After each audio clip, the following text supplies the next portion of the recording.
Russell Gagan here from Russell's Fishing Tech, coming back at you with another on the water report. First of all, happy Memorial Day weekend. Ended up having a really nice Friday and Saturday.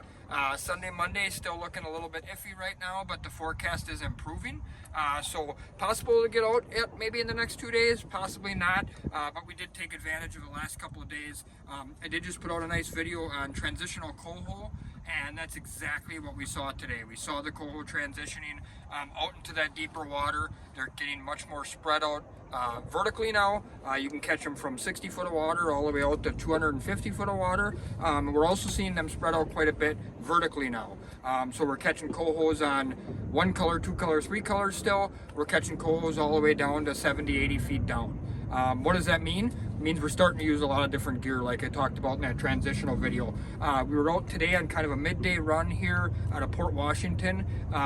Did our best fishing in about 150 to 220 foot of water, kind of doing a southeast, northwest troll, kind of into the wind and with the wind. And we had a fantastic trip. We fished about 4 hours or so, caught our 20 fish limit, did boat a really nice big king on blue stud. One of my favorite all-time 8-inch chrome blue flashers for the month of June, and I think the kings are starting to wake up. That's my prediction. Saw a lot of pictures of kings this weekend. I don't think anybody really railed on a bunch of them, but starting to see a lot of guys get a king bite or two per trip.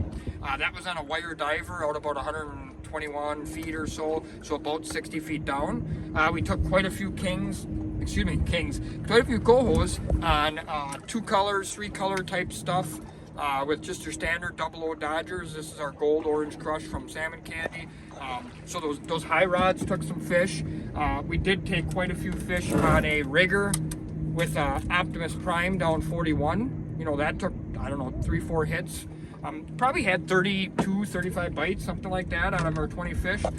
High braid diver, actually a slide diver with a green jeans, 8-inch Salmon Candy flasher.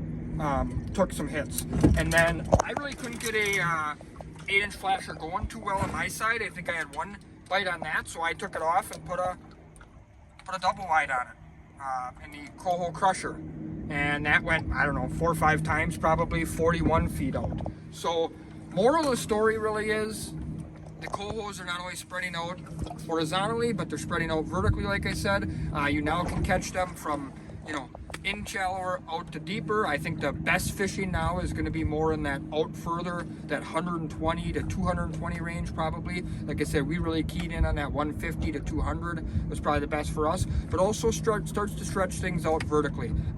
Rigger down 25 took 1 or 2, rigger down 41 went several times.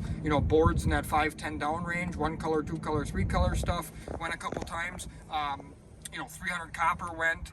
Wire divers out 80 to 120 went, so 40 to 60 down with cohos on them. Took a big king on one of those setups. High divers out 40 to 80, so 15 to 25 down. Took several bites. Those were probably the overall best rods for the high divers. Out 41 and 81.